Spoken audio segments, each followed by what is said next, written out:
The phrase that is going through my mind as 2024 nearly ends is whistling past the graveyard.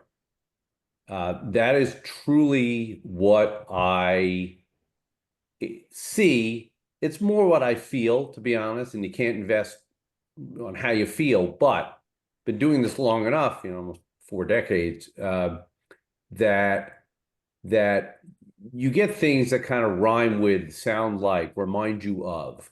And there's a lot of this. And frankly, I don't know which year it is 1999? Is it 2000? Is it 2007? Is it 2021? Yeah. Is it the 1970s, which I've only read about, but other people have. But there's there's something inherently uh, disturbing to me when it seems like Wall Street is almost universally bullish. I'm not talking about people that are always bearish, but because there are certainly some of those. Uh, but it just, I mean, look, I watch a lot of financial television. I read a lot of stuff. I'm constantly looking for what other people are saying because, sentiment is just one of the things that drives charts, and charts drive markets to me. And, so there's a lot of reasons for, let's say, hope and optimism. But, yeah, I just kind of feel like a lot of it is already priced in, and then all there's left is, moderate uh, happiness and for stock prices, or a lot of disappointment. So I guess I kind of put it as, like I always do. You can always make money on anything at any time. The question is, can you do so without taking outsized risk? And it's harder and harder to do that. Those of you who are subscribers probably received the trade note. Might be the last one of the year, maybe not, but good chance it is.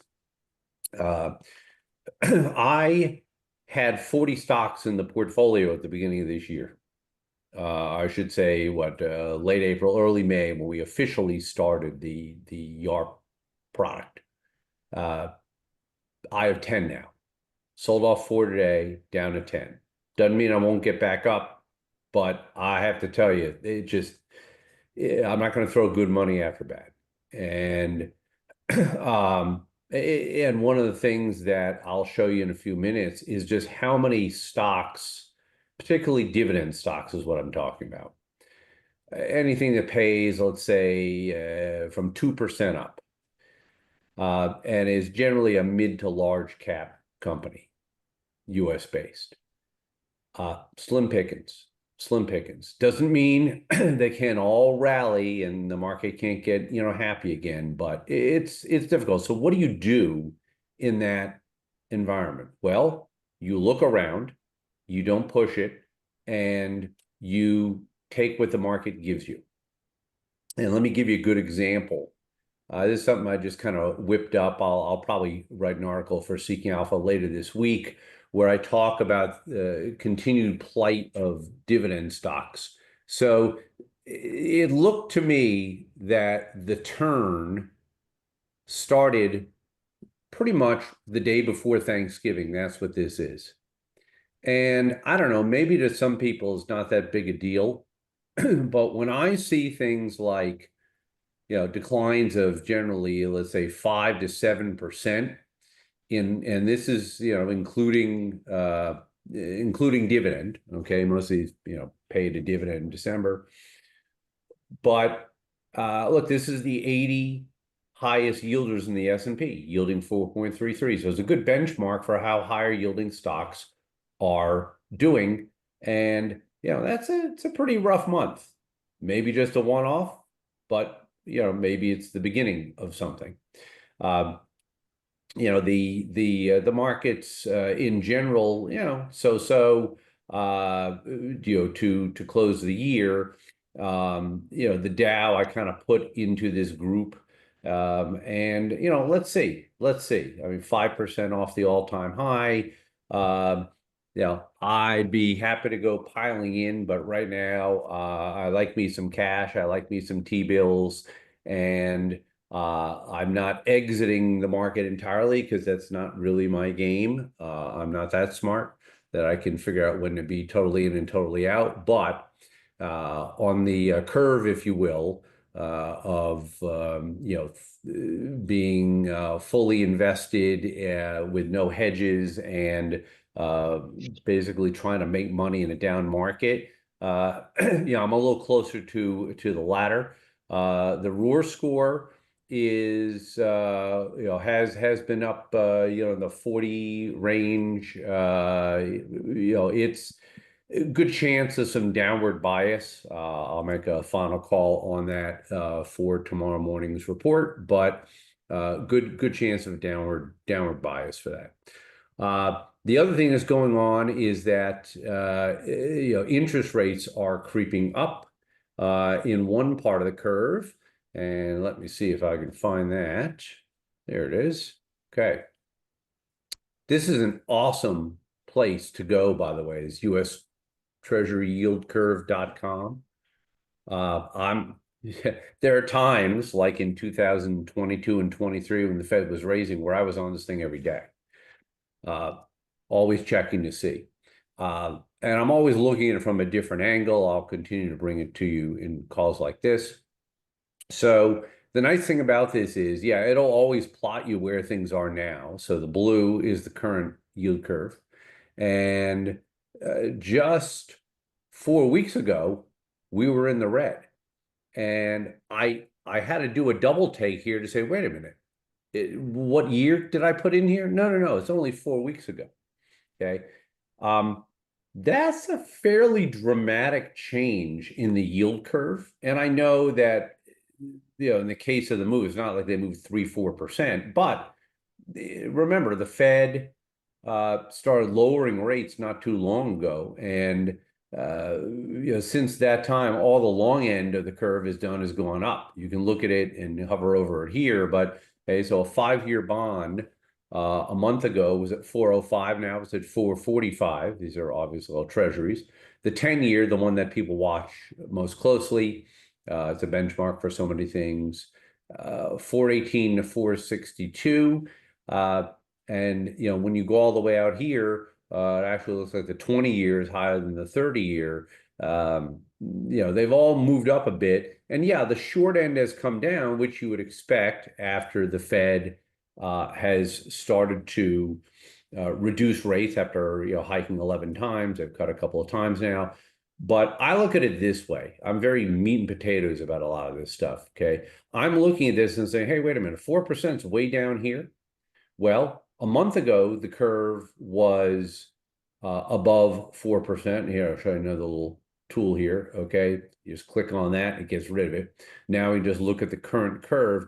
And I look at this and say, okay, so you're telling me that I can get in the, call it 4.25 to 4.4 range, which is about 1% a quarter. Okay, 1% a quarter, no downside, right? Because we're talking T-bills here. If I can get that, I can change my mind at any time and come out of this thing and put it to work in whatever, anything from S&P call options, to individual stocks, to ETFs, whatever, super liquid.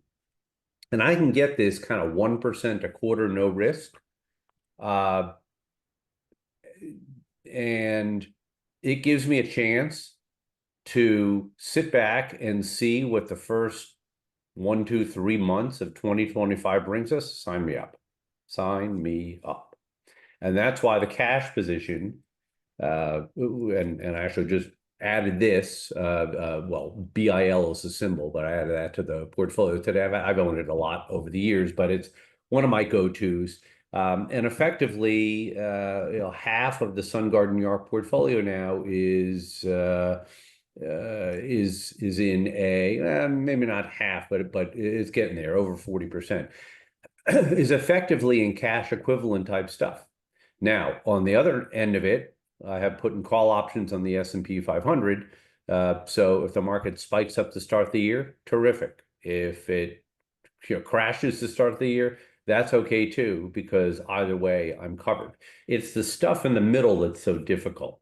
10 stocks, and frankly, not a single one of them looks great to me, but I'm trying to give this market every possible chance to rally in the new year. But if it doesn't happen the first 2, 3 weeks of January, I'm not sure it's going to happen. Uh, Too much troubling stuff, as I'll show you in the charts. And when it comes to getting income from ETFs, that is a much bigger part of, I think, what is going on here. And this will be how I kind of segue into this thing. Okay. This is how the portfolio looks right now. Now, these are things that I think we'll show to a broader audience for now. Let me just see here, because it looks like a bunch of other people came in. There we go. Just a second. Okay. Rest of you have joined us. I will try to see in the future if we can not use the waiting room, because we generally start about 5 minutes after the hour, and at that point I kind of stop looking at who's coming in. So no offense. All right, so this. I'm sorry. I think that was directed to me, Rob. How do you not use the waiting room? No. There were 5 people I just let in. Oh, I okay. just let five. I just let in about 30% of the audience. So my bad for not being able to look at it Okay. regularly. And I tell you what, when the group's like 3 times the current size, we'll get like a host or something, and they can monitor us. Uh, Okay, thanks. yep. So look, so far, um, uh, there are we're kind of opening this up, not to anybody, but certainly just people who follow us in one place or another. My guess is we'll continue to do that through part of January, but by the end of January, this will be, I think, truly a subscriber session, make it a little bit more private and more sort of like an investment committee, as opposed to, let's say, one person with a big mouth communicating. I'm always happy to lead the discussion, but I want to make sure that the people who are subscribers to the service are getting all the answers and any of the attention they need, in this format. But with that said, by the way, if you're not joining us, tomorrow at midnight is not just when the ball drops. It's also when the 35% discount on Sun Garden YARP portfolio, the Seeking Alpha service, also drops. It'll go from $975 for a year to $1,500.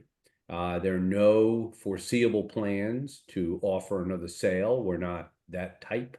We're not mass market. So we're happy to hunt around for the people who are good fits for what we do. When we ran the advisory firm for years, we had, I think, 30 families and we were managing $80 million.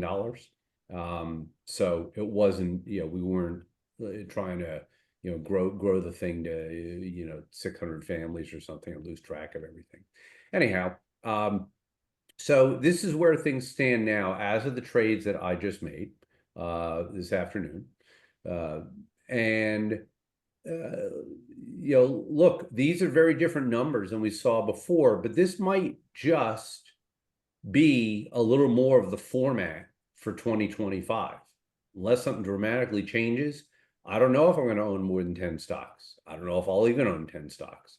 And at all times, I will, as I'll show you with the depth chart, I'm going to cover plenty of stocks. I just maybe like, you know what, nothing really interests me. It doesn't mean that somebody can't say, well, what about this? Or I want to buy XYZ and I'm thinking about holding it 5 years. And I can always offer an opinion on that.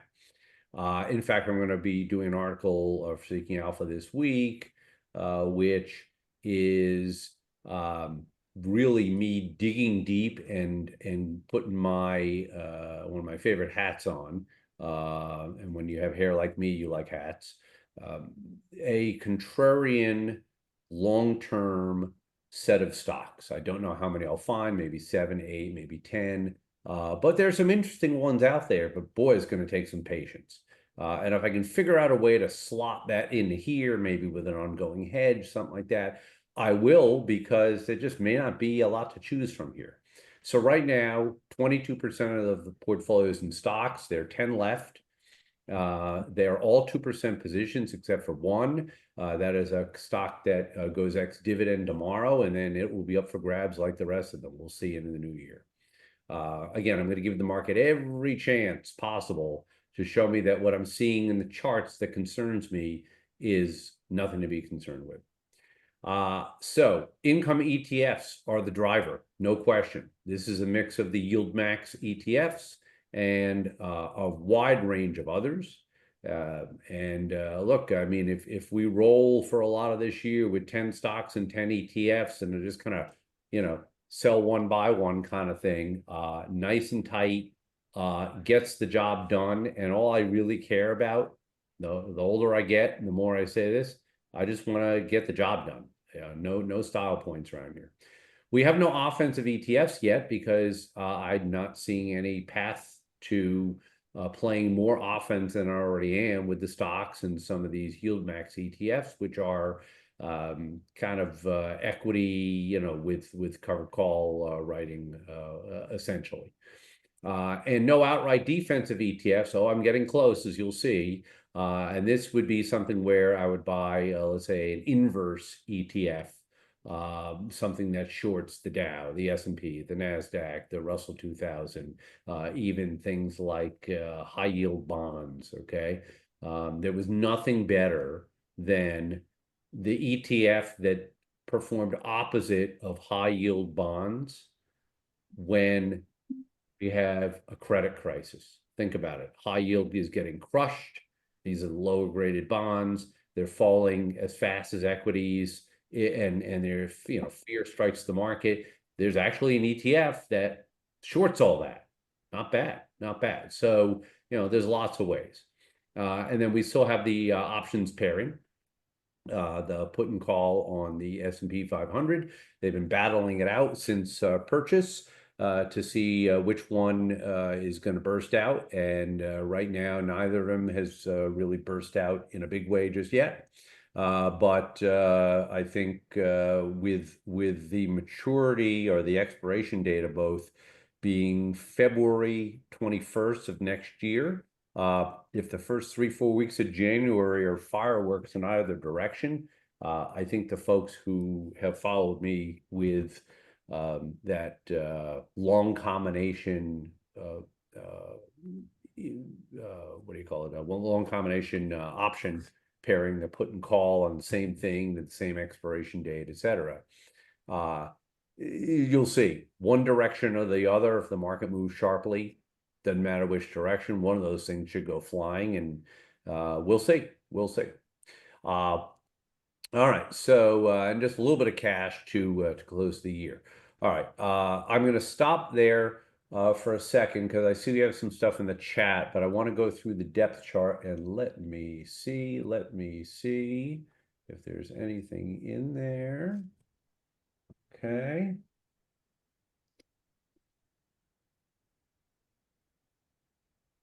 Let me see here. Only 20% of S&P stocks trading over the 50-day moving average. Yep. Interesting. Interesting. Yep. A fellow technician in the house. Always good to have. Let's see. Waiting for you. It's funny. Okay, somebody mentioned UNH. All right. Let's now show you what the depth chart is, and then we'll get to some questions a little bit later. But let's go through the depth chart, because really, of all the things that we do in here, and some of you who've been with the service for a while have seen this thing change a lot. Put the next two things together, And I think you'll see why we are trying to minimize the amount of information that we are manually updating in spreadsheets because, it's 2024. But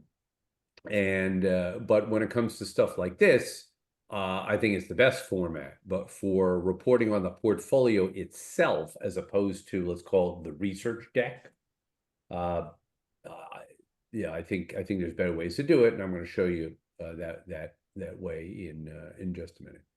All right, so welcome to the depth chart. I'm going to walk through this using examples, but first let me just point out the guide. Okay, again, this is for subscribers.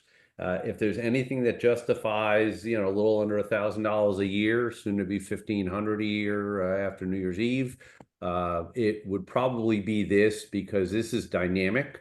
I keep today's date here because anytime I go in, it could be day, night, weekend, whatever, but at least that way when a subscriber goes in, they know they're looking at my latest thinking.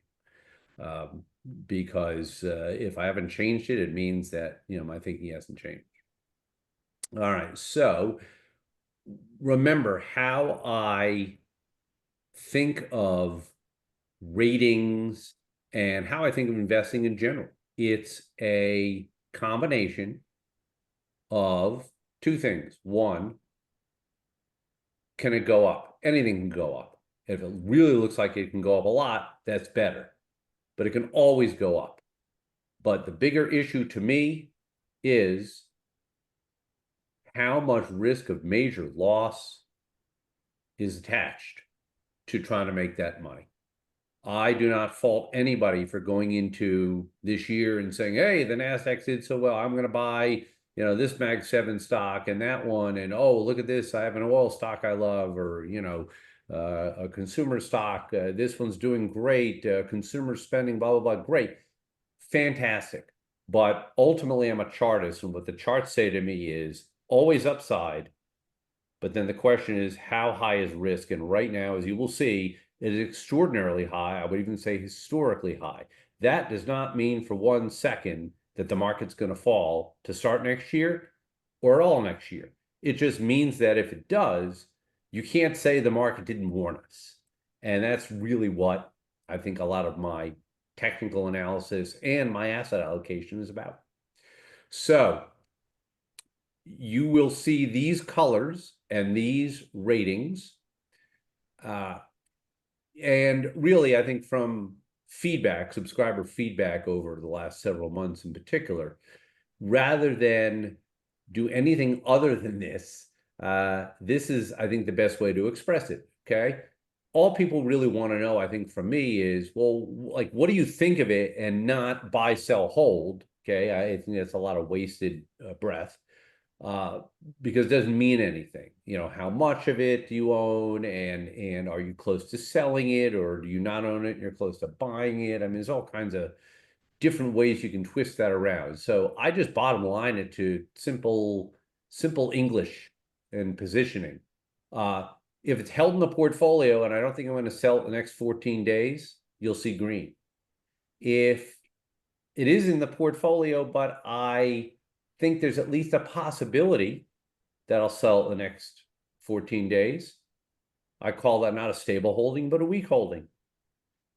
And if it's on the bubble, meaning trying to get in, I would give it a gray. So you might think of it as these two will kind of switch off. If it turns out I'm going to sell something and buy something else, there's a good chance the sell is going to come from here. And it's not 100% every time. I mean, it's possible I could sell something that's a green, but it's just far less likely. We deal in probabilities here.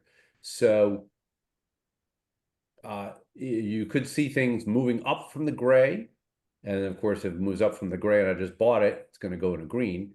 And the blues will drop down probably to yellow here, where it's no longer a focus. If I just sold it, I'm not going to buy it back, tomorrow.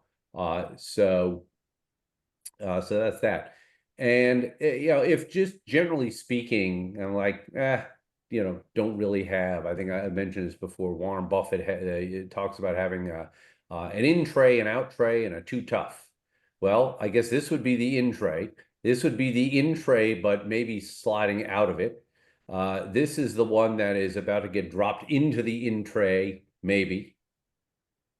This is kind of in the too tough or don't care, and this is definitely in the out tray. It's like, I'm not going anywhere near this. I will have to move it up to here. So hopefully that's some good color, pardon the pun, on how you do that. Now, what does it look like in practice?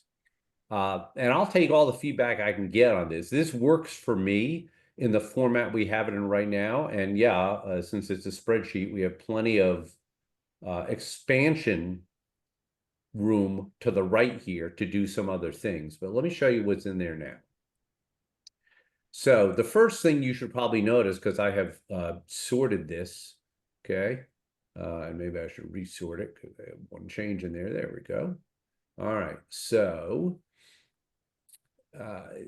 this is really kind of showing you in depth chart form what I said at the top of this session. There's not a whole lot out there that I feel really, really good about. And when 1 to 3 month bills, 3 to 12-month bills, and rising rate short-term treasuries, 1 to 3 years, are 3 of your 4 that are in the in the go column, along with this, which really is just a volatility play, less directional. It tells you that I'm looking for something better to happen. And so this is a snapshot anyway, okay? I had maybe a handful of stocks in here. I only have 1 right now. It's really, really, really difficult. On the growth stock side, I mean, despite the absolute human tragedy associated with a Boeing plane, I don't know if as we came on for the show here, if they've determined if it was one of those crazy things where a bird goes in and hits the engine, or if it was a Boeing issue. But I noticed the stock was off, but not as much as maybe it had been. So so far the Boeing position, which is the only, let's say, stock I hold not with the dividend as a huge priority, because it's not a priority there. This one is still okay. What I'd like to be able to do in the new year is find more of these and more of these. But when I can't, that's when you see more ETFs. We'd rather stocks than ETFs, but to me, at the end of the day, like I say, no style points. So that's that group. There's also a fairly modest group. I mean, look at how many securities I have here between the stocks and the ETFs.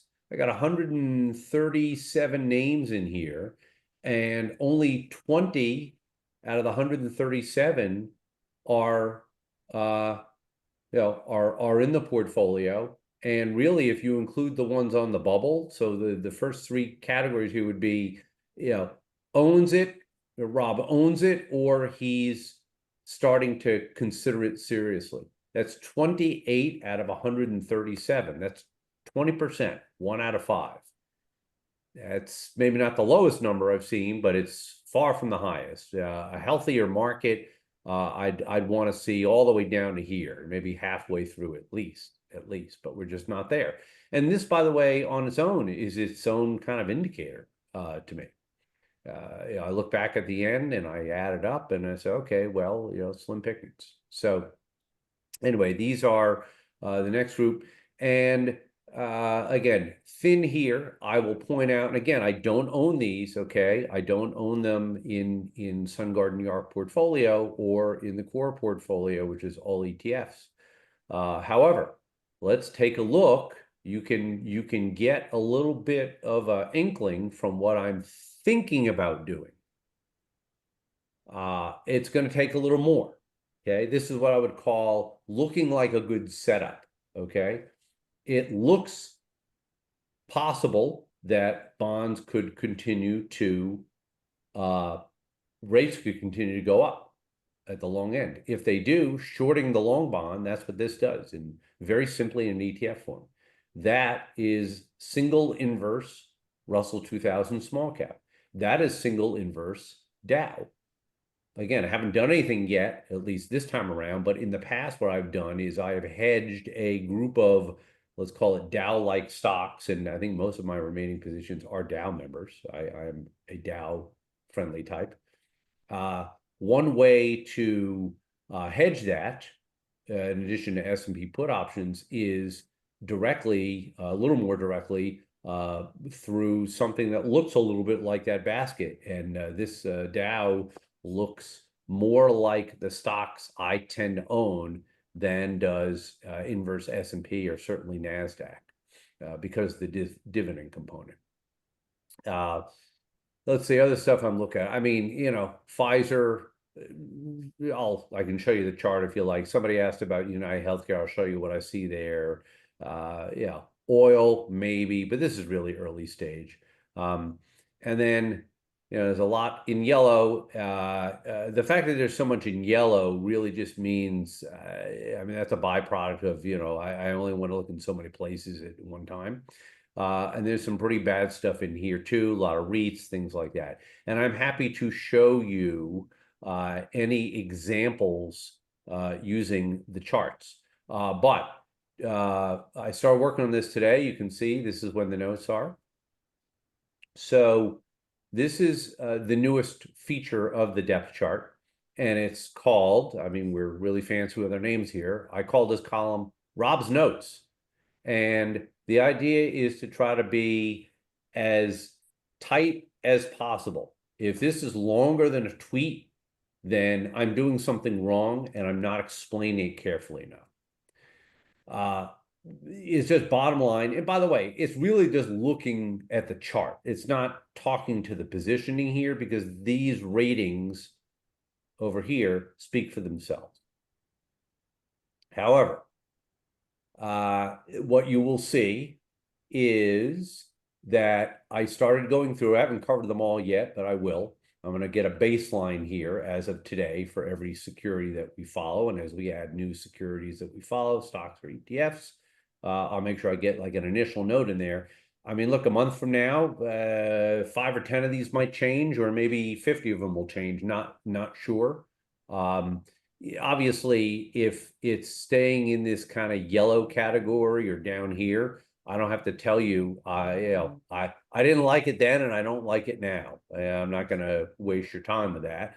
But this way, at least, again, you go in anytime and you'll see my latest comment on this. We talked a lot the last couple of months when we started the service about really tightening up and trying to make it as actionable as possible, take as little time as possible, but also not make it so that it's so oversimplified that it turns into one of these services where I say I'm doing something and 2 days later, I forgot I said it. Okay. There's too much of that garbage out there. So anyway, you will see from these notes, hopefully as I was speaking through, you have a good idea here.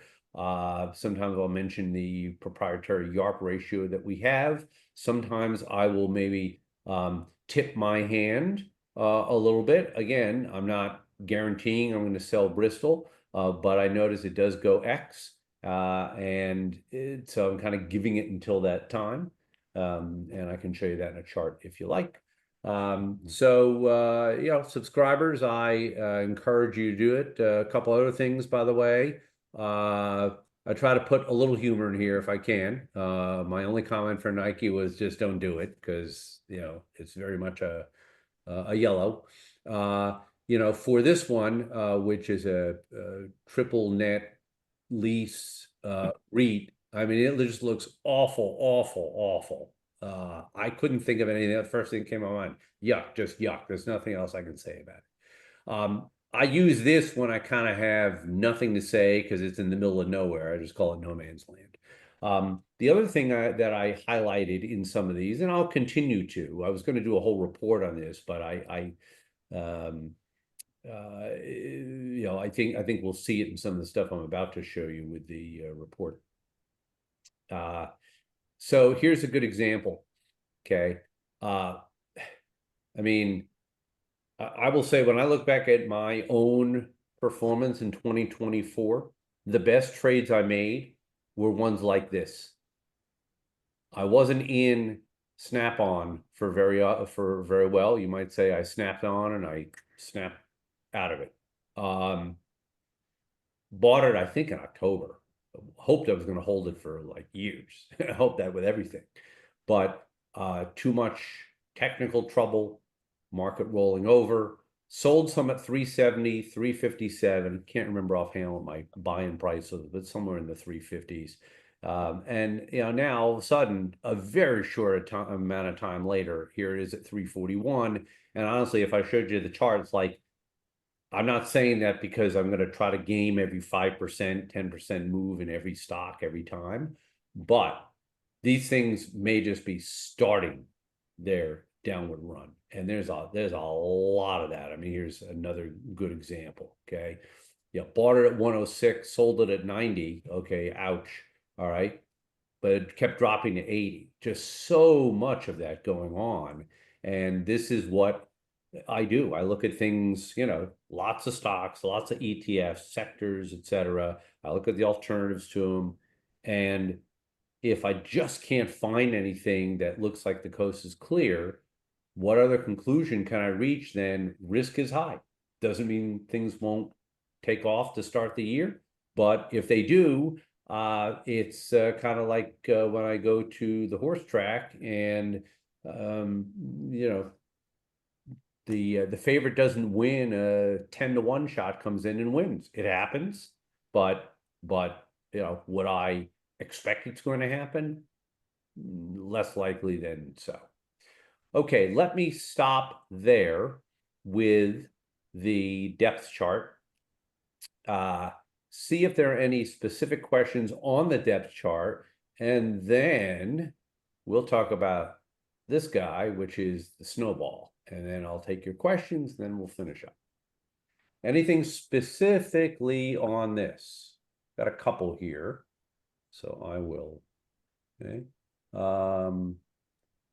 Let me see if there are any specific. Some people, yeah, and you can lift the microphone if you like, and let's see. There we go. There we go. Good. Okay. So let's see here. I'm gonna start with Boeing and go back to the others. I'll tell you why. Um, and this goes right to the idea that something happened over the weekend. I get plenty of comments on my articles, but somebody took this is on Seeking Alpha, and of course I reported it to them because of the type of thing that they want us to report. Somebody, I guess, decided that since I wrote an article about buying Boeing, I don't know, down here or something, and now it's, the news came out, this horrific tragedy on the other side of the world, and it was a Boeing plane. Somebody decided that not only did they want to not comment on my buy of Boeing recently in the regular comment section, they went past all that and they they DM'd me basically to say, well, I guess that pick's not good, it's looking so good, or something to that effect. I can't remember what. So I'm like, wow. Like, is that what investing to some people has come to? That you're I don't know. To me, it was a human tragedy. I don't really care nearly as much about my holding in Boeing. And I was shocked. I was shocked. And the first thing I said to my wife, Dana, was, this is why we want to have a nice, tight group of people in the investing group, because we want to make sure that everybody's in this for the right reason, including just trying to learn from each other and be productive. I've had a lot of crass communications in the last year from doing all the writing I do, but wow, that one just floored me. So anyway, let's see with Boeing. I mean, a chart can start to look weak just on one day worth like this, but I will also notice that it closed much higher here. Yeah, nothing to say about Boeing really yet. Yeah, not going to overreact. Did somebody have a question on this one? Otherwise, I'm going to go to the next one. Okay, so the other one that's been in the news for gruesome reasons. Um, so, I was looking at this one today, and uh, you know, sometimes you buy something because you love the company and it has a good stock chart, at least for me. Sometimes you buy it because it really fits a growing narrative. And the growing narrative for me going into 2025 is, and it's something we didn't see in the last few years, is these name brand, bluest of the blue chip companies, industry leaders. And yeah, maybe the company is impaired in some way, but they're not going out of business. But if I can draw a recent top and bottom, like I can on United Healthcare, and the top is 630 and the bottom is 475 and it's around here, well, I'm starting to get interested. I didn't say I'm buying it. I'm starting to get interested. And then I will look at, and of course, we'll start doing a lot more of this pretty soon. Okay. This is at least encouraging that the PPO, my favorite momentum indicator, is starting to bottom. But again, I'm not even looking at a daily chart here. I'm looking at this as the market's penchant for giving everything another run once it has been sold off enough. It's like people give up and then another group of people come back in. So there's still plenty of room, plenty of margin for error here. But I look at companies like this. I mean, you'll see this one will almost certainly be featured in the article I write. Several Dow stocks would be, but you think about some of the blue chip companies whose stocks have just absolutely been powdered the last year or so. And it wouldn't surprise me that in a market where it's so hard to find things, that the best place to maybe plant seeds with very small positions might be in a collection of these. Let's see. Let's see. Somebody asked about VC properties. Let me see. Let me see. Just make sure I got the question right. Okay, yeah. VC and why is it in the red zone? Okay. So, yeah, I mean, I would say, let's see, VC, the more it falls, the more it looks like an orange, if you will. Here, I'm going to go over to hopefully I didn't blind anybody by doing that. But I want to make sure I get the weekly chart. Actually, you know what? I like the black color. I'll do it here. Okay, so yeah, this is sort of in the depth chart parlance. It's not the strongest red because it's already fallen so much, but it's a little worse than a yellow. So why is this one here? Well, right here, okay, obviously it's given up a lot, and some of that was the dividend payment, but not much. Okay. Maybe it's going to slow down here, but I also have to look at, this is one stock out of hundreds that I look at constantly, very quickly, but enough to get a pattern on the ones, I don't follow. And I see a lot of stocks doing this. I'll go back to Snap-on in a minute, so you'll see what I'm talking about. And the other thing is, look, when you start to look out a little bit deeper, okay, I would look at VC and I would say, and look, the whole REIT sector looks pretty awful. So, for me, it's a little more like, okay, I would love to see it drop another, whatever that is, 8, 9%, start to bounce and make it very clear that it's doing what it's been doing since 2021, which is trading in this range. And sometimes charting is not as simple as just drawing these ranges, and sometimes it is. And more it is that simple, at least in terms of figuring out what your markers are, because there's so many technicians now. And maybe not in number, but in terms of the amount of assets that they run.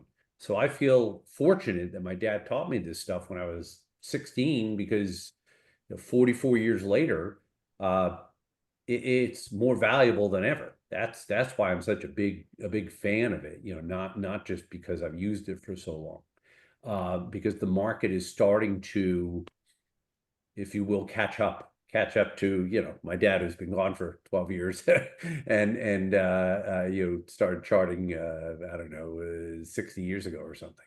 So, but finally catching up is about time.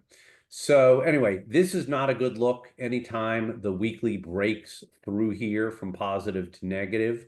It is not a great sign. You could say maybe it's getting late in the game. That's about the last time maybe it did that. So, nothing beautiful here. I saw somebody actually here. When I think of really bad REITs, okay, this is the poster child for me. I don't even know if I can go back that far. Yeah. See, this is the bigger issue for not just REITs, but the whole market. Okay. If I extend this down a little bit, that is a pretty clean, what we would call in technical analysis, a well-behaved downtrend. Okay. This thing cannot get above here.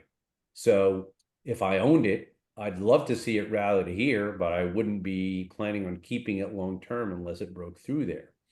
And you can see I already have it circled here from a prior look at this thing. Okay. And it just, where I drew it was up here. It keeps dropping. So my concern about the reason this would be a 5 is that, and I have no interest in it right now, is this is just a stopping point. This is like the last gasp, because if it doesn't stop here, okay, $90, now, like I say, 88 will get you 70, okay? And, 68 below the 70 could get you 60. I do not put it past this market to do that during 2025. I just don't know when, and I just don't know if a lot of them are going to be involved. Let's see. I mentioned Snap-on. Was my memory correct? Yes. The thing that bothers me about Snap-on and a lot of other stocks, I'm just, on these calls, I like to use things that, I've seen 100 of them, and I'll pick one that everybody's familiar with because it's on the watch list. Okay.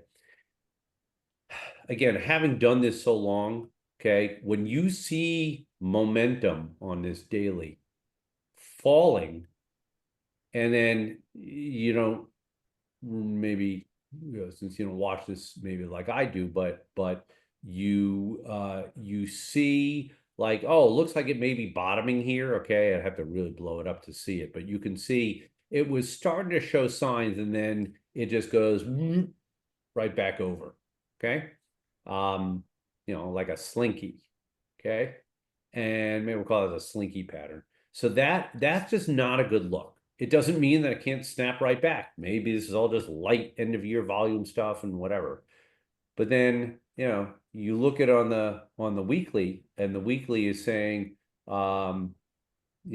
hey, remember how much fun we had the last time it looked like this, and granted, this didn't all happen at once, but 232 to 190, yeah, it's almost 20%. So the magnitude is hard to tell at this stage, because first these things happen, like the famous literary quote, slowly and then suddenly. So anyway, that's that. I saw somebody talk about, oh, nice move in nat gas. Yes. This is where, kind of gets an uncharted territory. However, here is a good understanding of why, one of the many reasons why this stuff I think works. Okay. At some point, this thing would maybe reverse. I would not be in there for it. Okay. However, if you have a fundamental case, if there's something you can couple with this, and you get something that is this cheap, okay, I'm not a speculator with like position size money, but boy, would I be looking at the options, or I might have been looking at the options. I don't know, maybe I would now. It's not high on my priority list with other stuff going on, but this is where you might say, you know what? This thing's been kind of left for dead. Uh, would I spend a tiny amount of money that at some point is going to do what it often does and is going to jump to the upside?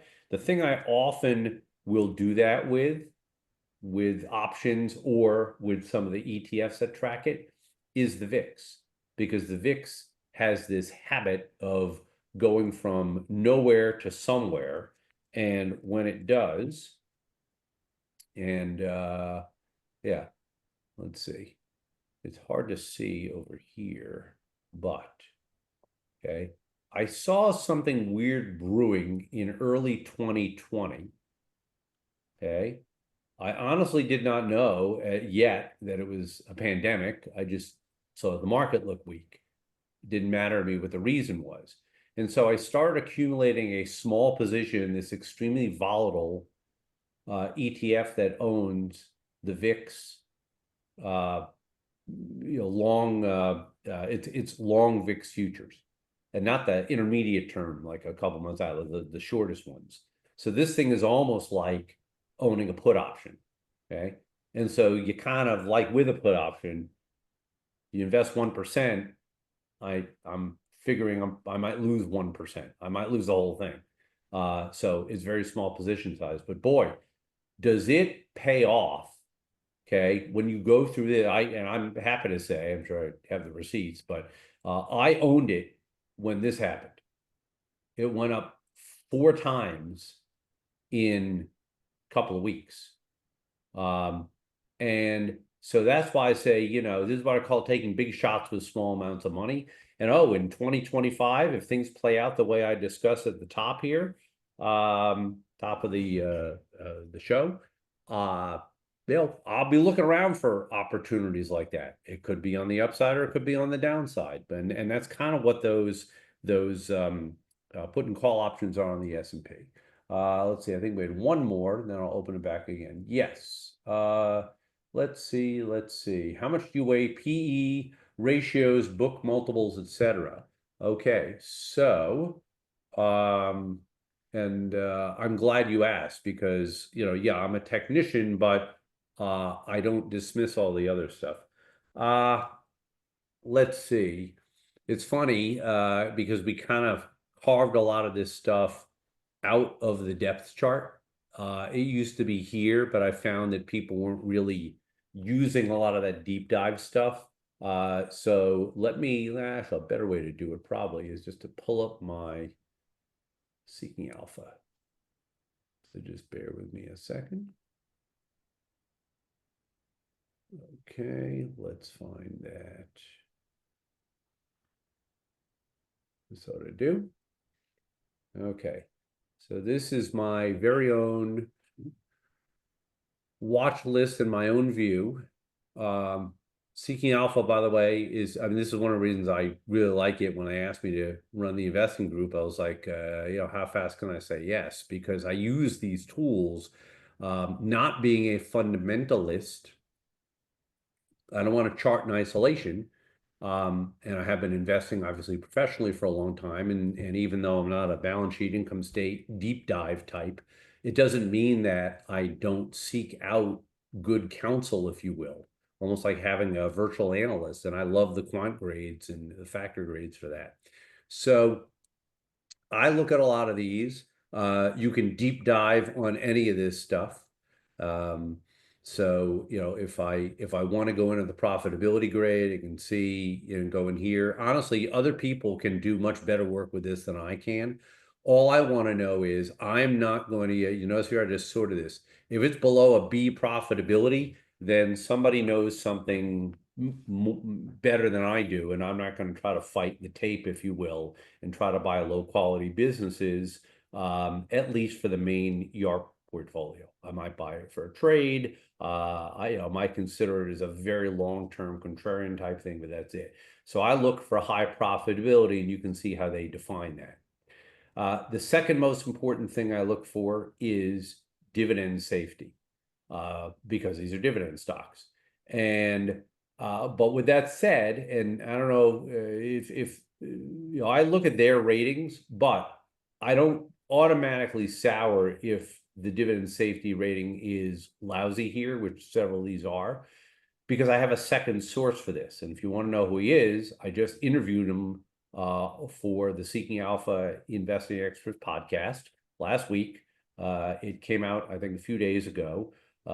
People seem to really like it, and that's good because I've got other people lined up to interview for the podcast for their podcast this year. But Brian Bollinger from Simply Safe Dividends, who I've known for a long, long time, he also runs a dividend safety score, and I like his too. So if something is on here with a bad safety score from Seeking Alpha, then there's a good chance that Brian's service, Simply Safe, is sees it as pretty solid. I look at valuation, but honestly, my charts are the valuation. Okay, and not easy to find good valuation these days. And if you do, it's probably a stock that's been absolutely shellacked. This was kind of an exception to the rule. Okay. This is one of the worst looking charts I see right now. It's getting worse and worse and worse. So I guess I'm not surprised, that the valuation is down. But I learned a long time ago, cheap does not mean buy, just cheap just means cheap. I look at growth, but again, the chart tells me a lot of what I need to know, and I look at dividend growth too. Okay. So anyway, it's a little bit, hopefully that gives you a little bit of a background. I will look at things like, I don't love earnings analysis. I think earnings are too easy to be fudged. I do look at price to sales ratio. It's a lower part of my priority list behind the charts and this stuff. But I do. And obviously we have our own proprietary YARP rating, which is simply put, this says that IBM is yielding toward the very bottom of its 7-year range. It's in the 98th percentile, if you will, or the second percentile, I guess. Okay. So anything that's here just on a long-term basis doesn't mean I can't own it, but on a long-term basis, these are a bit overvalued. On the other hand, if they're up here, okay, what did I say? I just happen to mention that these two are among the two worst charts I see. Guess what? I'm not chasing them for the ex-dividend tomorrow, okay? And the reason is because they have YARP scores, YARP ratios of 100. Read about the YARP ratio, or I can refer you to the stuff on it. It's something we keep coming back to, but honestly, the stock market right now, I don't think it cares about anything, in terms of cheapness. These two, what this means is in the last 7 years, okay, and this is what we got the trademark for, my then college age son and I about a decade ago. So these are all selling at or near the 7-year high for their dividend. Okay. So Alexandra here, the REIT, 4.6 is the highest it's yielded in the last 7 years. Well, it is cheap, isn't it? On a dividend basis. But you know what? I showed you the chart. That's pretty gosh awful looking chart. So what we figured out, and part of what we got the trademark for, was saying, hey, this is cheap, but you need more than cheap. You need cheap and getting less cheap. You need a price catalyst. And as a result, when I look at things like this, maybe a little bit better. Okay. I'm sorry, was there a question? Nope, guess not. Okay. All right. But I do have a question about Fibonacci analysis. I have a hard enough time spelling Fibonacci, I think. And I think the people that use that stuff are quite brilliant as long as they don't overthink things. I'm a meat and potatoes chartist. I look at probably about 5 different things primarily, and then the rest of it is just like, have I seen this a million times before? So if somebody gives me a chart, a stock, or an ETF, I can tell you what I see. And I'll usually point to the same handful of things. That said, Fibonacci is one of those things, along with Elliott wave, where I think a lot of the reason they work, if they work, is that so many people now are using them and it becomes self-fulfilling prophecy. That can last a while. However, the reason I like my approach to it, and I'm not a CMT, never was, okay?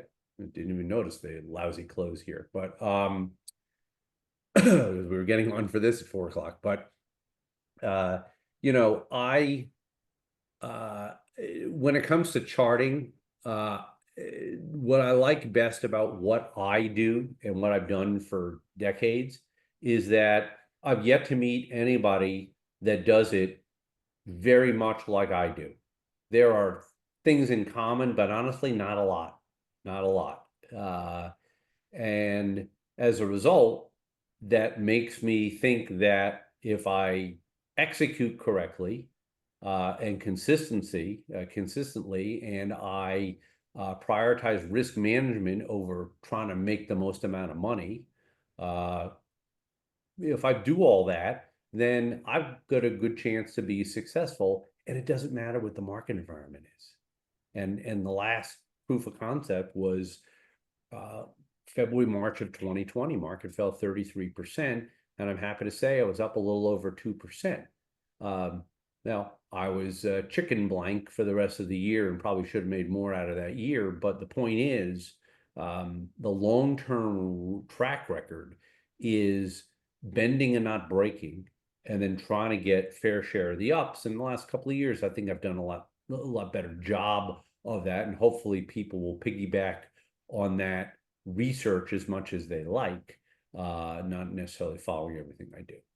All right, let's see. Okay, I think those are all the questions. If I didn't answer your question, let me know, either right this second or after I introduce Snowball.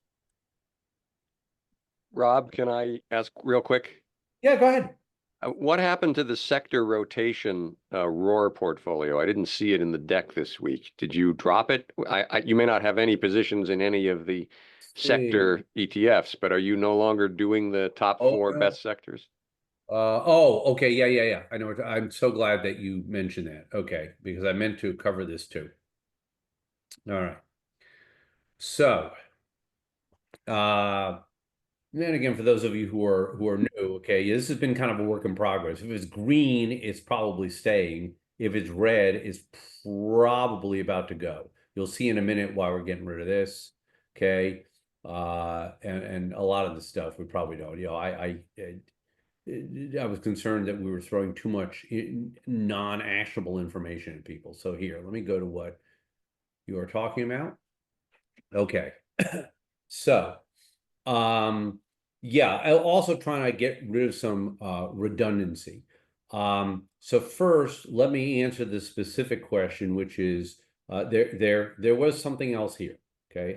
By the way, if you are an existing paid subscriber, you are not, you don't have to be active in the chat, but I think if you don't at least visit the chat, I don't know, 2, 3 times a week, just check in quickly. I think you can even download it to your phone. I haven't yet, but the chat is a great place for me to put out things like, hey, I'm knocking out a couple of these. I think I put that in there a few days ago, but obviously, unless everybody's using the chat, you wouldn't get it.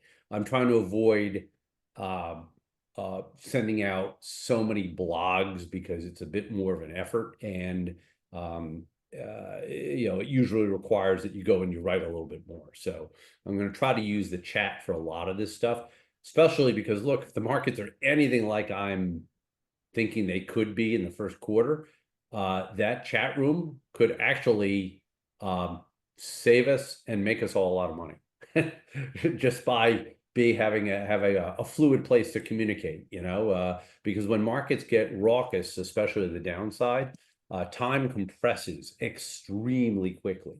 That's what happened in early 2020. That's what happened in 2008, etc. Okay. So when it comes to these, all right, You know, the further we go in time and the more that dividend stocks look to me like more of a sucker's bet than they have been in a while. Yes, it's a dividend guy saying that, but again, you know, if you look at hundreds of dividend stocks and you know you can barely find one that you're really comfortable putting money in to the point where the weightings are 2% instead of 4 or 5%. You know, there's just not much there. Start to look for other ways because again, at the end of the day, the goal is to make money and not lose it. It's not to lose less than the market if things go badly, or to you know, blame it on dividend stocks if the broad market's doing well but dividend stocks are sucking wind. So introduced something a little while ago, introduced this 3 years ago, and we've got a full record on this and everything. I started to realize, okay, at some point, first of all, if you're new to our whole approach, then this may be a very helpful way to get you in the door. We even thought, wow, it might even attract some people as subscribers who maybe aren't ready for, you know, like the whole depth chart thing here, but might want to start out this way, okay? I've also, in the back of my mind, I've mentioned this before, worth mentioning again. You look at a few years from now, and the most valuable part of this service could be the simplicity, because markets are so tied together. They're so herd mentality. They're so indexized, okay? And I love ETFs, but I also blame ETFs for this, and the way that advisors use them and the way that a lot of investors are learning to use them. Everything's about the index, which is great when it's going up. And, you know, it's generation changing for my fellow baby boomers if it goes down. So the idea was, okay, started with one of these 3 years ago. And all I do is allocate between SPY and Bill. And, you know, couldn't be simpler, but once a week at a minimum, every Tuesday, I go and I recast it. Doesn't mean I will. I mean, it's going to go months without being changed, or I could change it 3 weeks in a row. And I, you know, I run a portfolio where this is all I do. It's not a huge portfolio. None of these are, but it wouldn't surprise me at some point if these sort of take on a bigger role, you know, maybe even as almost subsets within the broader, you know, portfolio. So that's one. I created another one. I wrote about this in Seeking Alpha, I don't know, maybe 6 months ago. I called it NASDAQ. And it's just a weighting between these two. So here, this is stocks cash. This is it, you know, the modern sexy stuff, or is it, you know, the venerable old Dow, even though there's a bit of overlap here. But these two have a habit of performing in complementary ways. And so, you know, I'm going to try to see if I can exploit that with a little bit of rotation, if you will. That was a word, good, right word that you used. So then I created 2 others. I had some others here. I had one that was just bonds, but it was like 3 different securities. And then I had this sector one where I was trying to pick out the best sectors. And the problem with this is as follows. It can quickly get less useful because there are too many times where the sectors all perform in line. However, we haven't taken anything away, and I'll show you why in a sec after I explain these two. So I also wrote about this in Seeking Alpha with this specific example. This is the YieldMax ETF that invests in the Mag 7 and has a humongous yield. And I said, hey, wait a minute. This thing can do really, really well, almost as well as the Mag 7 themselves at times, okay? Won't make as much all the way, but the article was, you know, just hypothetically, if you put 80% in this and get all that option income, but then you also hedge it with a triple inverse, you sort of arbitrage away a lot of the price movement, not all by any means, but a lot of the price movement. And you're still getting most of that yield because as a kicker, you not only get all the yields from this, but this pays a yield too because of the way it's structured. So you're getting income on both, but you're getting paid to hedge effectively. So it's like, wow, you know, who knows? Might end up having a whole portfolio like this. Again, if the markets end up in a funk and the funk doesn't just last, 6 months or a year, these are the type of things that are already like plug and play for subscribers. And obviously, I'm already using them. So what do I replace the sector one with? I wanted to make these all just simple binary, if you will, 2 ETF pairs for simplicity.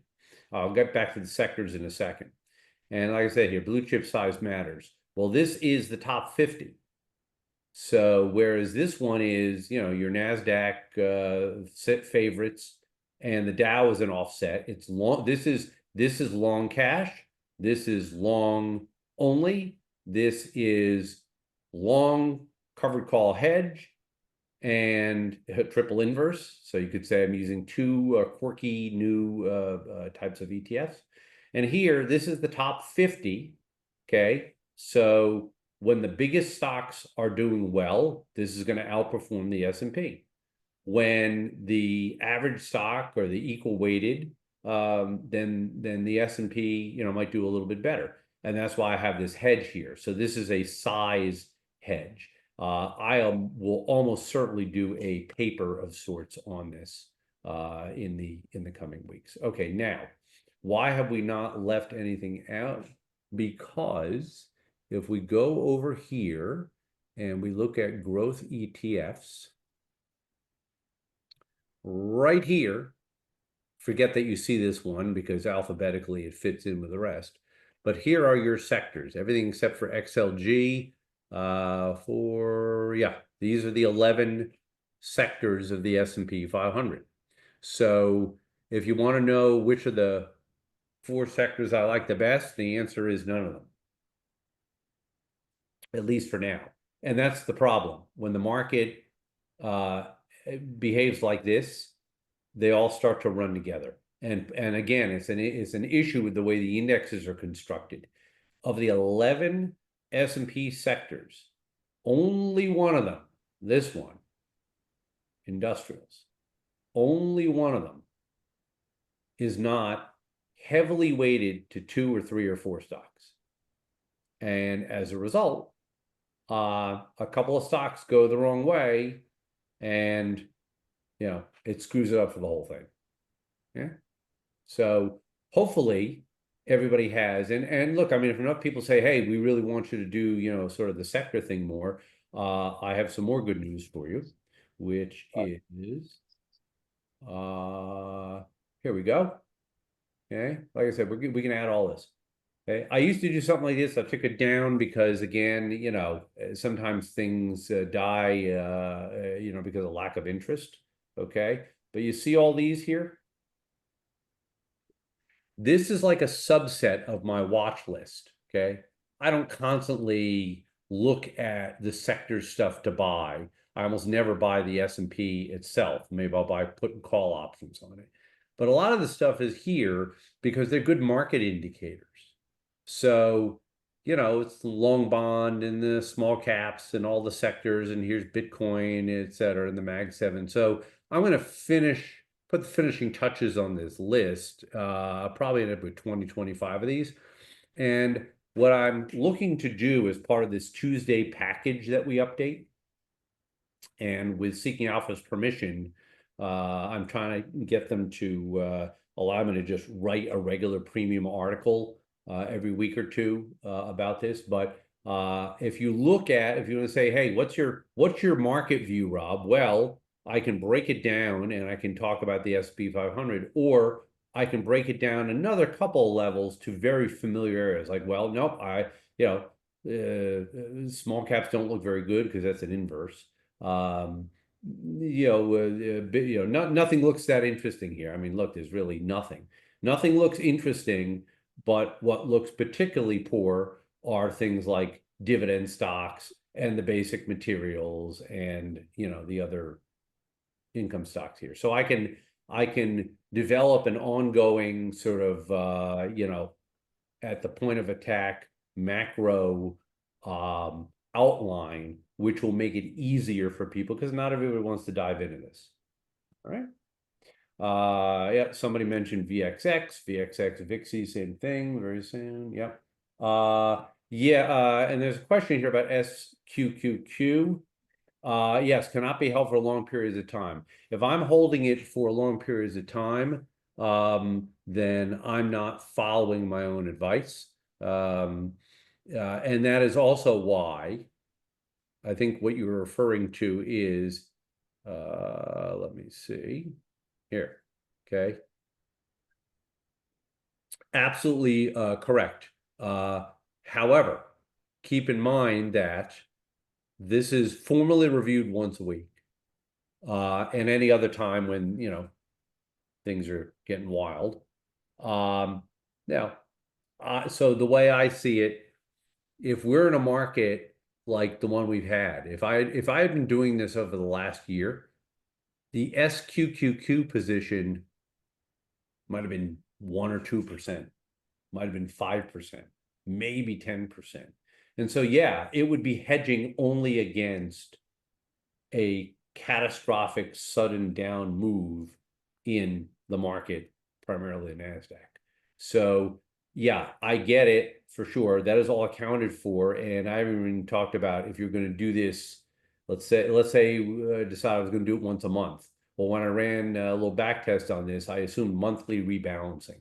So it never lets itself get too far because absolutely these things are, built to fail long term. Okay, kind of like this, and that's why they split every so often. But yes, so point well taken. I also don't say that anybody should do what I do. You could just as easily say, I don't want to bother with this. I'll put 90 in this, and I'll put 5 in this, and I'll put 5 in cash or whatever. It's a model, if you will. Okay, I use it with live money, all of them, but it's a model. Okay, want to get to Snowball. And again, since this is sort of off the board here, okay, what do I mean by off the board? This is something that it's not formally part of the service, but we're going to try to make it part of the service, especially based on, if people like this. Snowball Analytics is one of many companies that we looked at. Dana and I, she does the heavy testing. And what it does is it allows us to account for the portfolio. So for instance, this is called a public portfolio. Why? Because I made it so. And one of the cool features about this is that look, it's tracking what we do, and I'm still not that familiar with it to show you all the features, but I'll just try to breeze by so you'll get the idea. Okay, so and what happens is every day that we want to, at the close of business, what we can do is we can take a quick snapshot of this. Okay, I can't remember if it updates intraday the positions. I'm sure we could figure that out if we wanted to. Just look at, no, I think the position might be updated the next morning. I'm pretty sure the next morning. Okay, so the values of what was held as of first thing this morning would show here. So what this does is, and what's also nice is we can hide the dollar amounts because rather not show the dollar amounts but all the other information is here. So and there's all kinds of other reporting, and I'm not sure, but I don't know if you have to use the system to do more than this, pay them whatever, $110 a year, something like that. But if nothing else, I think we're at the point where we can start sending exactly what you see here and just putting it, where did she decide? I don't know if we had put it there yet. Not yet. But pretty soon, what we probably will do is we will put this, what you're seeing, we'll see if we do it every day. It'll be at least once a week, and talk to Dan about that, but we'll put it in here. Actually, as a matter of fact, I think you can go and see this now. If you're a subscriber, you can go into the, kind of main page on Seeking Alpha, and I'm pretty sure we put the link there. It's the same link, so we don't even have to send it to you. You can look at this anytime you want, and it will show you whatever the latest version is. So what is it we're looking at here? Well, let's start with, okay, it gives you the holdings, good. It tells you, and this is right from my Schwab account. Okay, so this is what I paid for it. All right, yeah, these yields are pretty spicy. They're not all like that, and obviously it's trailing 12-month yield, so be careful. That can change. Okay, shows you the dividend yield here. It shows you the dividend growth. I don't really need dividend growth here. Maybe we'll take that out, whatever. But okay, if you want to look at something like, okay, in the holdings that we still have, I think I'm going to take IRR out here too, because it's a little bit misleading. It is a quirky calculation. So of the positions we have left, Home Depot is the one most appreciated. And this is total profit, including dividends. Okay. If you go to the stuff that Seeking Alpha provides and you look at the picks list, doesn't include dividends. Well, when you have stuff paying dividends like this, you're kind of missing the point, right? So anyhow, and then, it will show you the ones like, okay, Target was sold today, T. Rowe was sold today. They were down a bit. Okay. It will also show you things like this. Okay. 15% position. So this does away with a lot of the stuff we were cranking out manually. And that's just part of it. What about the stuff that I've sold going back to May 1st when we opened this portfolio up? Well, I believe that is all we have to do. Look at that. And it shows you that it was sold because it got this. Oh, it's funny, I'd forgotten about this. Yes, biggest percentage winner of the year. It wasn't a very high position, okay? But just like in 2020, I owned VIXI. I think I bought this like 2 days before the Japanese yen carry trade fiasco. And so, it was like quick in, quick out, but it was 200% gain on what I'm guessing was a 1% position. So, that makes up for a lot of stocks going down. The options it doesn't handle very well. I'm not sure it will continue to do the options, but obviously we've had some success with those. Again, small positions, okay? And then it's got, stuff like this. Now, what I'm wondering about here is I thought there were a bunch of stocks that is not showing here, but it may be blending some stuff in. So I'll double check, but it shows you everything, okay, whether we, did or didn't. And then if you want to see what the current portfolio looks like, well, that's a little bit much.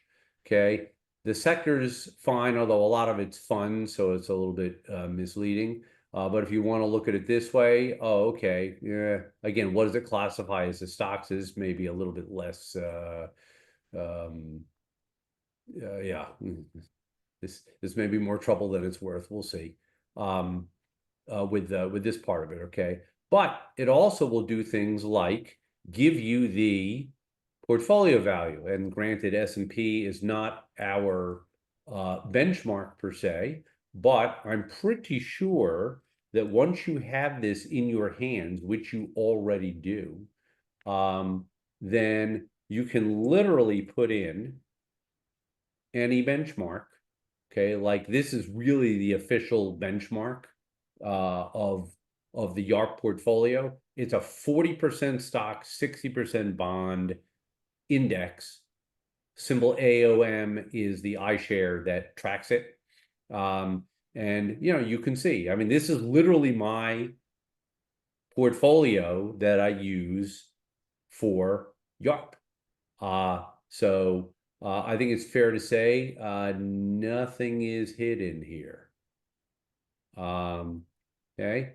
And again, we haven't figured all this out just yet, but it looks like this is, that's it. This was, a weak month along with a lot of things. This is basically just showing you the different return by month.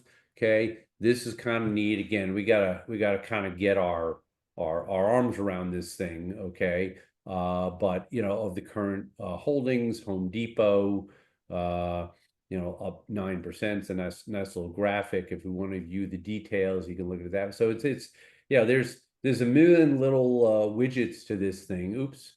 But that gives you an idea.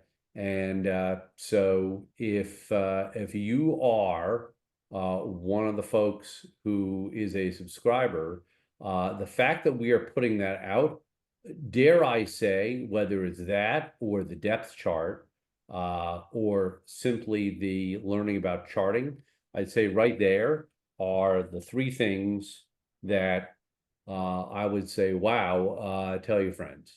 And if you tell them before midnight on New Year's, 31st, 975 to join the group. Otherwise, it goes up to 1500, and we do not know if and when we will drop it from there, because this is a pretty cool group so far, and we don't want to dilute it too much.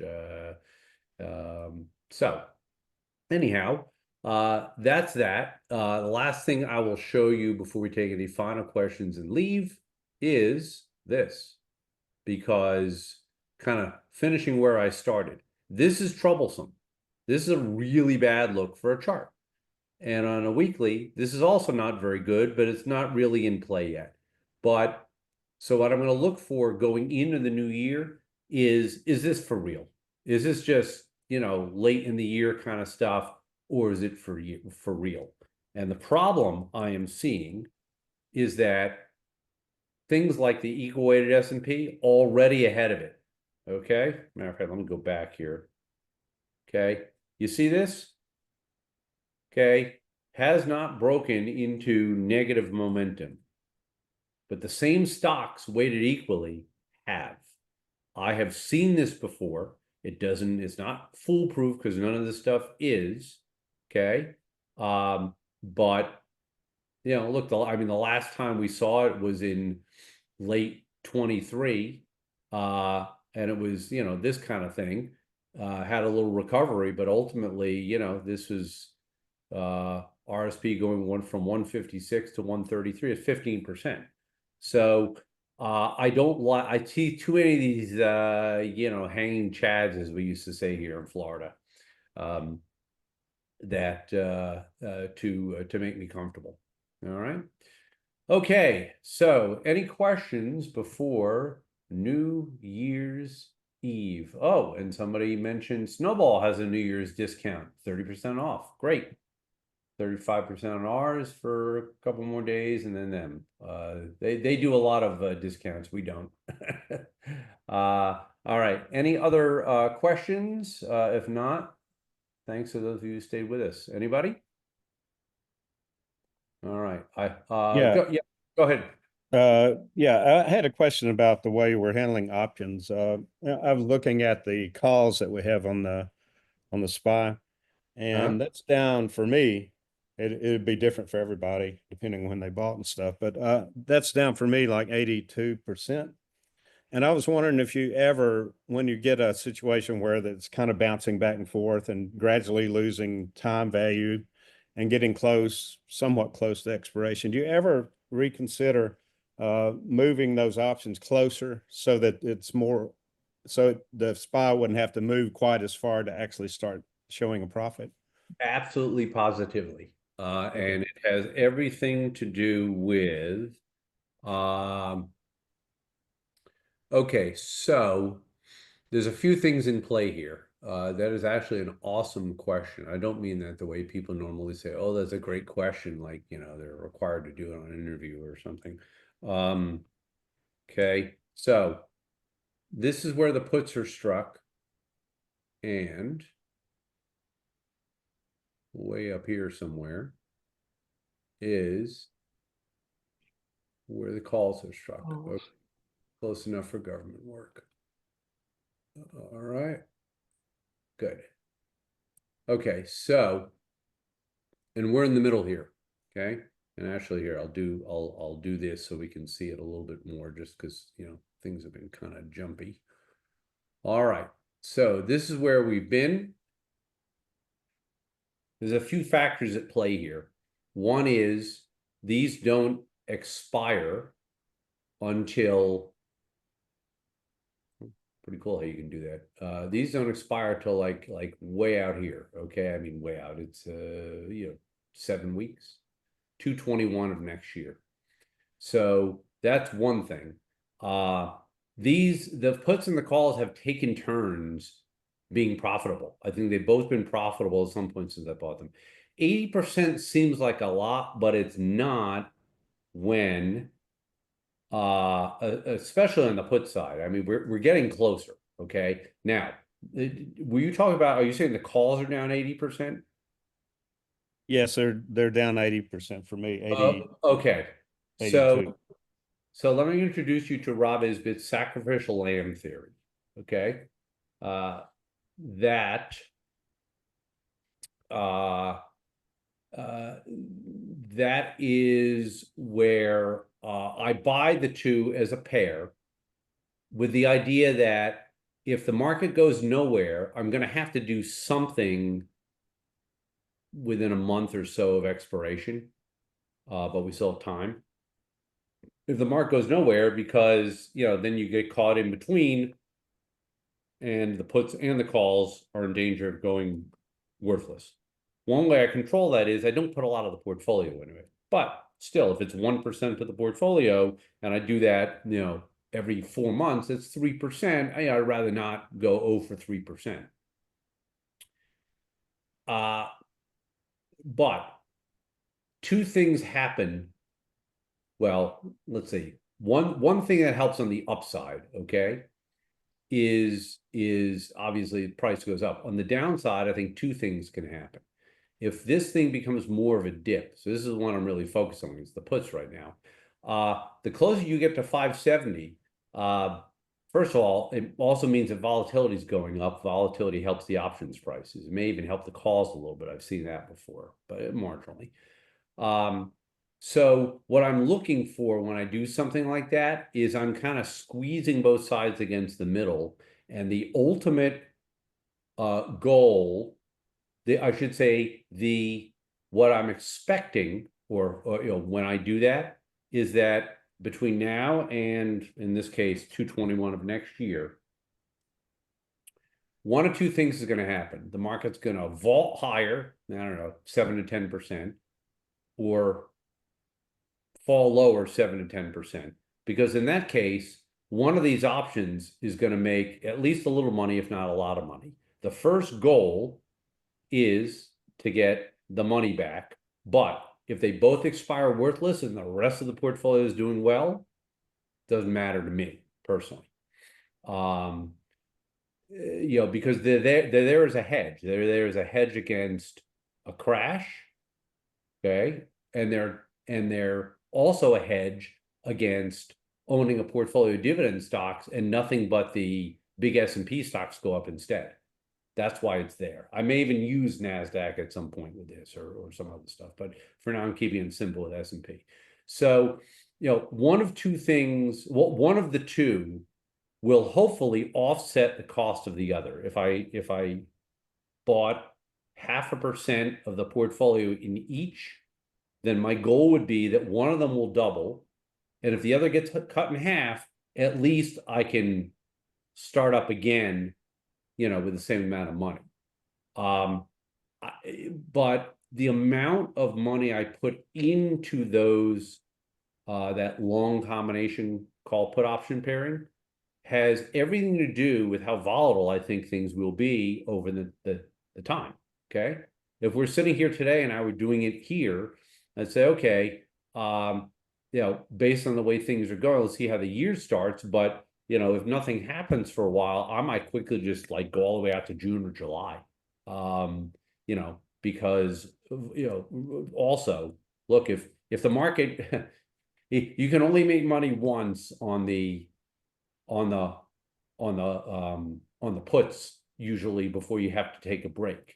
And the reason is, if the puts pay off, the VIX is going to spike and the options will be too expensive. I think a lot of you know that. So it's kind of it's better to do with my hands. Okay, I'm looking for a parabolic move in one direction. That's maybe the best outcome just looking at the options. Um, I don't want a lot of nothing, and we've had a bit of that. Okay, we've had hints. I feel much better at what is it? I feel better at 590 than I did here because this is really like right in the middle. But let's see. So it's position size to sum up. It's position sizing. I'm willing to lose everything that I put up. Not my preference, but I'm willing to, or I wouldn't put it up because these things are so short-lived. And it also depends on what else is in the portfolio. Right now I'm not really hedged as much as I'm in position where if the market were to fall through the floor to start the year, I have to run the numbers based on, today's trades, but there's a good chance that, if we open the year and the market goes to catastrophe 4,500 in a shot, okay, I'm pretty sure the YARP portfolio is up and maybe up nicely because I've been shrinking the equities. The equities I do own, a lot of them are kind of in those yield max forms. So I've got a little bit of a cushion there. Got a lot of cash and I've got these. So the fact that the call option may, disappear with half my portfolio assets, half of 1% of my portfolio assets is almost like, all right, whatever. Especially because the very best outcome, okay, and it doesn't often happen, but it's happened, is the best outcome would be this. Choose your direction, okay? The market opens January and before you know it, it's down here. Well, those put options struck at 570 are now worth $70 a share. That is many, many, many times what I paid for them, okay? That'll work really nicely with a lot of cash. And then just as quickly, lightning bolt strikes, okay? Doge saves the planet, I don't know. And then before you know it, vicious rally, leverage, hedge funds, dogs and cats, whatever. And in the first couple months of the year, we see 500 from here, and then we see 6,500. Guess what? Make money on the puts. Calls are worth nothing. You hold them like a lottery ticket, and then they fly higher, and you make money on those too. All the while, I've moved on to another pair of options if they're cheap enough. If not, I divert to inverse ETFs because you don't have the volatility issue with those. So long-winded way of explaining that all is not lost. And with those things, I feel like everything happens for a reason with them. I have to look back because I'm putting the finishing touches on a book, which is really just a lot of my last writing. And I got a whole options section on that. I will make sure that the full explanation that I just gave you is part of that book. And hopefully the ebook come out next month or so. Okay, good. I think, let me see. There's one quick question, Danny. Yeah, the Les Newby's book comes next. Anything beside the money calls? Yes. Make sure, and look, even if you're already a subscriber, you should be able to go in and let me see. Let me just make sure I have this correct here. Yeah. Okay. Try to pull up what the subscribers see. There we go. Okay. This is going to become a very important page for subscribers because we're going to start filling it in with more stuff. Okay. This, by the way, should be the snowball. There it is. So you can go right in, click on this thing, and every day you can see the portfolio right there. The research deck, and this should go right to what I was showing you, and there it is. Okay. So everything that I showed today is right there.